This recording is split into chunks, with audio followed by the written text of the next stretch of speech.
Yesterday, I informed Chewy that some of my pets had passed away. I had a lot of unopened items, and I wanted to see if I could return them so I could put some of that money towards the medical expenses and cremation expenses.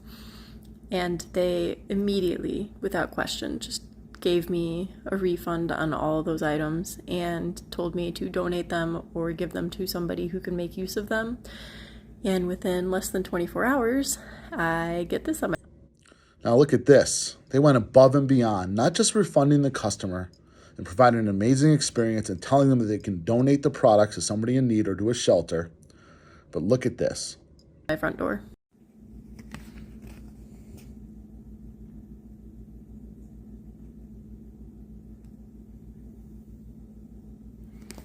It is literally Now so this beautiful. video has now have over 900,000 likes, They are the almost best 5 company, you million guys. views. Hands down. Chewy didn't have that intent. This is how they handle customer service and its experience. But they went above and beyond, and that small token of appreciation is now scattered all over the internet.